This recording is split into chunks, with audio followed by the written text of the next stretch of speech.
It's a trap! It's Gigi Nori. Just a solo episode this week because last week, you know what, we're just two good friends. Everybody got together, we started chatting, we started talking, we started socializing, and the time just leaked away. And next thing we knew, it was midnight and time to go home to do it all again in 2 weeks. So this week, you're going to have your friendly DM, Daniel, talking to you about the craft of dungeon mastering, such as he understands it. How I'm going to do this is talk about one piece of a little thing I'm working up for our patrons at patreon.com/GGNoRe. It's $1 a month and we'll get you into our chat. And you can get these documents that I occasionally upload that you can drop into your campaign or ignore at your leisure. The one that I'm working on currently is a write-up of the dungeon that our players are currently in our Dungeon Academy campaign. It's a kobold lair that's a mine. This dungeon is kind of important to me, not in itself, because the dungeon itself I don't think is anything particularly special, but the process that produced the dungeon is and has been useful to me, and I think it'll be useful to other people. And then also, the format that I'm using to release this is a template that I think I'm going to reuse again and again going forward, and will prep areas with this template in mind because I can create it, run it easily at the table, and then publish it very quickly in a way that you can just print off and immediately use in your game. When I get this thing fully put up, I'll put a preview up for the non-patrons, and you can check it out and see if it tickles your fancy. What I'm going to talk about first is how to make and improvise traps. This came up because the dungeon that the characters are currently in is, like I said, populated primarily with kobolds. And as we all know, kobolds trap things. So we needed a layer that was filled with traps. In this dungeon randomizer that I used, which is Dungeon, I use that as a basis for creating the dungeon, and I'll talk about that a little more at the second half of this episode, where I talk about how to overcome DM perfectionism. This is part of that. A couple of the areas, actually 3 of them, were noted as labyrinths, and so I wanted to come up with a way to do actual labyrinths that have a map in D&D quickly and in a way that's not tedious, but is rewarding and challenging, and maybe just tedious enough that it's a real decision if the players want to interact with it or not. I'm combining all these things, and the labyrinth is going to be, at least for kobold labyrinths, also a gauntlet for traps. So we needed a bunch of traps. Problem for me then is that I wanted to fit all this in as little space as possible, and so I have 3 labyrinth maps crammed into one page, and I didn't want to have to key them all with the locations of all the traps and write up the mechanisms, basically the stats of each trap, like how it works and all that, because each one of those could be rather detailed if you write it up exhaustively. Necessity, as the mother of invention, got me activating those almonds, and here's what I've come up with. It is a way of improvising simple traps that you can improvise on a whim, write on a note card somewhere, and then record the details of later for posterity should you desire. The way this works is you can use this essentially a checklist before the game to prep, just to remind you how to create traps that are interactable and not just hit point taxes. You can also use this checklist in order in the middle of a game. So at runtime, you need to make a trap. So you just go down this list and present the stuff to the players as you make it up. Here's how it works. A trap has 3 parts: a presentation, a mechanism, and a trigger. There's a flowchart for presenting any kind of trap to players, other than the simple, there's a 2 in 6 chance that you trigger it when you walk over it and it immediately has its effect. That's the level of complexity you get when you're collapsing all the way down. You can't be bothered to think, you don't have any time to improvise, you just have a hit point tax trap. That's doable, it's not great, but if you have to, there's the baseline. If we want to go one level up from that, this is that level. If the players are running or distracted, give them a perception check that's relatively easy, like DC 10 if you're doing D20, to notice the presentation, which presentation is jargon in this system, but it means what you see when you see a trap. So that means the entirety of what you see. Not all of it will be relevant necessarily, but it's still part of the presentation of the trapped area. If they pass that check, they will notice the presentation before stumbling into it or through it. So that's the benefit to taking your time. If you're in normal dungeon exploration mode, you shouldn't be caught unaware and immediately have to save. Now, you give the presentation and ask how they react, and then if they trigger the trap, it goes off and does its thing. The steps below you take in order: presentation, trigger, mechanism. So first, the presentation. You imagine yourself in the corridor. This is how I like to do it, because one of the problems with reading off something that somebody else has made for you is that you can tend to elide the visual stimuli. You're presenting it as a textual object to the players, whereas their challenge is to translate that into a visual experience that their characters are having. If you imagine it from that perspective at the very start, I think you can avoid some confusion with your players and communication, and also you can avoid some blandness. So that's what you do to start with. Imagine the initial image, the most striking features that the PCs witness. This presentation, that's what this step is called, reveals or disguises the danger of the trap, and if it has a reward, other than simply passage through the trapped area, it may also display the reward. So if there's a treasure that an intimidating statue holds, that's a display of the reward. So here are some optional features of a presentation. You're going to select 1 to 3 features to make up your presentation. There are 4 categories that I lay out here. Art objects, which could be statues, which are great because there's so many ways you can interact with statues and so many ways that statues can be traps themselves. So statues, paintings, engravings, tapestries, reliefs,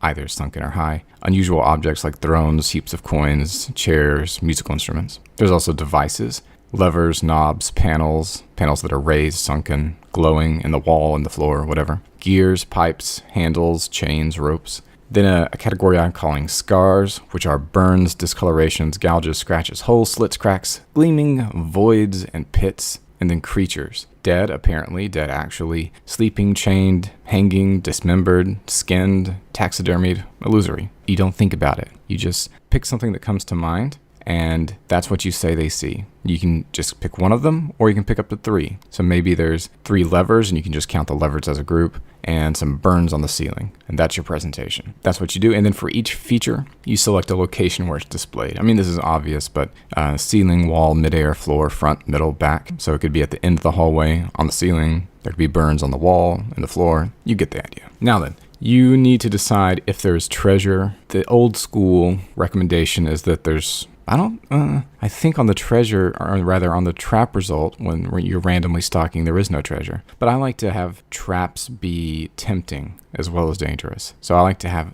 roughly a 50-50 chance that there's going to be treasure. And it should be more valuable than normal room treasure for this level. So I'd say like 2 times normal value. So there's a real reason to interact with it. And I'd say another 50% chance that if there is treasure, that it'll be displayed as bait, like the opening of Indiana Jones when he sees the golden statue, that he knows there's a trap there, right? That kind of thing. And then if it's not obvious, then they may have to do a search check and you'll hide it somewhere behind a wall, or it'll be displayed after the trap trigger or something like that. Now, the last part of the presentation is red herrings. Optionally, some of your presentation, some features of it, can have nothing to do with the trap or the reward. The burns on the ceiling are irrelevant. You don't need to do this all the time, or the players will catch on to it, but do it as it seems good to you. Keep them guessing. And so here's an example. I have an example at the end that contains all these all the elements, but here's the presentation of my sample. There's a statue. So if this was like, imagine a real world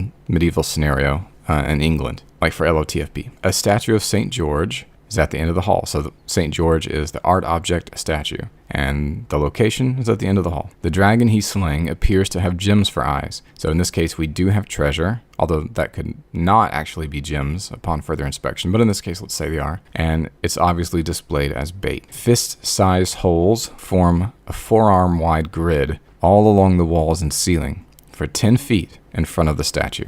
So that is a presentation feature I categorize as scars. So these are holes in the ceiling and in the walls. They're about the size of a fist, and they're spaced about a forearm apart all the way around. The characters are going to encounter this presentation, and even if you don't know what's going to happen, they know probably something is up, probably something's going to come out of those holes. It's going to be a bad scene. So now you immediately start thinking about the trigger, because they're going to take some action, and you need to know if their action is going to proc the trap. Here's some examples about what has to happen for the trap to activate. And you don't even need to know what the trap is right now. You just need to know, have they activated it or not? Examples: operate the device, i.e. like pull the lever, step on or off of the pressure plate, bring heat to a heat sensor, move in front of a movement sensor, manipulate elements of art, like move a statue's arms or open its mouth, that kind of thing. The trigger for my example is whenever something depresses the cobblestones in the gridded area. Well, that's obvious. They're probably going to think of that, and that's fine. Traps don't need to be a Mensa puzzle every time. It's okay if you know that there's something there. The players all know there's something there. And the fun part is, can they figure out how to get it safely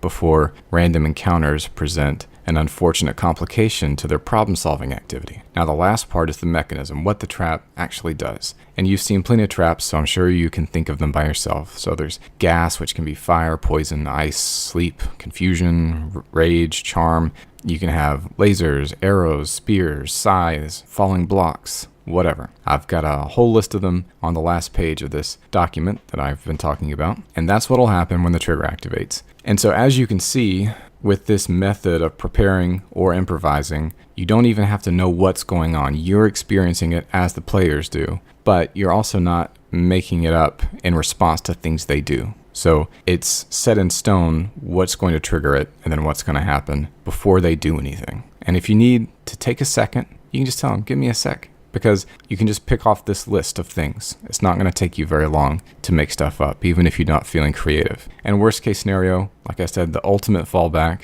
is the old school fallback, where you just give a chance of activation of a trap, you roll what kind of trap it is, and then see what happens. Of course, we want to avoid that when possible, but sometimes you can't. I understand. Oh, here's my mechanism. So when the cobblestones are depressed, the trigger happens. Thin lances stab from the holes all around. So that's obvious. And it's okay that it's obvious. It makes sense. And as you're coming up with these, you can try to theme the trigger and the mechanism to be in tune with the presentation. So St. George is typically depicted on horseback, stabbing a dragon with a lance. So lances obviously should be in the mechanism. That's how that works. Now let's shift gears a bit to talk about another kind of trap. This one is an IRL trap. That's DM perfectionism. This is something that I certainly have a problem with. I really enjoy making dungeons and settings and all this kind of stuff, but I think a downside of reading all this hipster indie D&D stuff is that you get certain ideas about how dungeons should be created and how things should go.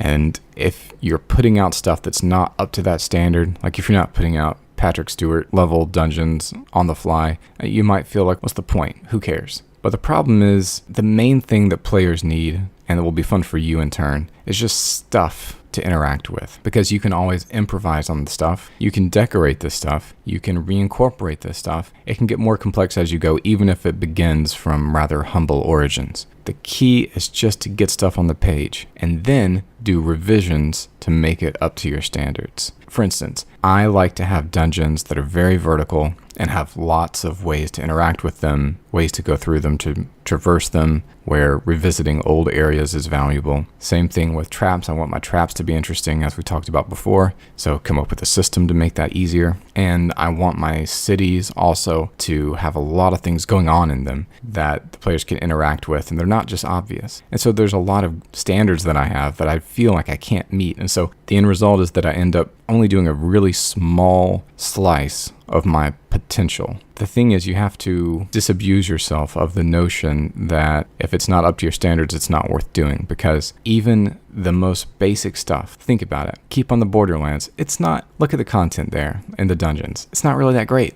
honestly. Like if I did it and you didn't know that it was Keep on the Borderlands, if you just made it up, like you got a map and just populated it with the stuff that's in the rooms, you would not be that impressed with yourself. It's very workmanlike. It's just mostly monsters in rooms with some randomly generated treasure. Yet it's become classic, and you can still have a blast playing through it. And there's one little thing, one little element of intrigue in the city. That's it. Even so, everyone knows that you can have fun with that kind of thing. You can have fun with a completely randomly generated dungeon. It's been done before. It will continue to be done as long as people are rolling bones. Always fall back to that. If you need to populate an area, whether it's a wilderness or dungeon, and you know that time is of the essence, just randomize it. Use the material in OD&D or in BX or in your DMG of choice. Use a dungeon randomizer, like I talked about Dungeon, which is nice because it also can generate a more interesting map It does point crawl maps. You're not limited to a physical representation, and the connections between the nodes tend to be more interesting than other generators I've found. They tend to include a lot of verticality in them, especially with caves. Big recommend there. And this is what I did for this kobold dungeon, as I knew I had a few small dungeons to put in this wilderness area. I didn't feel up to the task of making them bespoke. So what I did was randomly generated it, but then as I randomly generated it and I had time to come back to it, I started layering in elements that were more up to my standards, that were reincorporating items from earlier sessions or themes from earlier sessions or themes of my setting in general. I removed bits that were randomly generated and replaced them with my own stuff. That's a way better way to do it. And then once you get in the groove, maybe you just start making stuff out of whole cloth. The most important thing for your D&D game is content for your players to do stuff with. If you don't have that, you're going to be just flying by the seat of your pants and a mess. The trap for the DM, that's perfectionism. Just hit those random tables. Let that be the basis. That's like your fallback, like the zap trap. You don't want to do it necessarily all the time, but sometimes it's definitely better than nothing. That's for sure. Be on the lookout for this document when I get it published. It shouldn't be too long, I'd say a week or two. Hopefully it'll be useful in your game, and I will publish at least the traps part of that out on our website for general consumption. But if you want the rest of the Kobold Dungeon, as well as the introductory text, you'll have to hit up that Patreon. Throw a little GP in our backpack, you know what I'm saying? And with that, I bid you GG no re.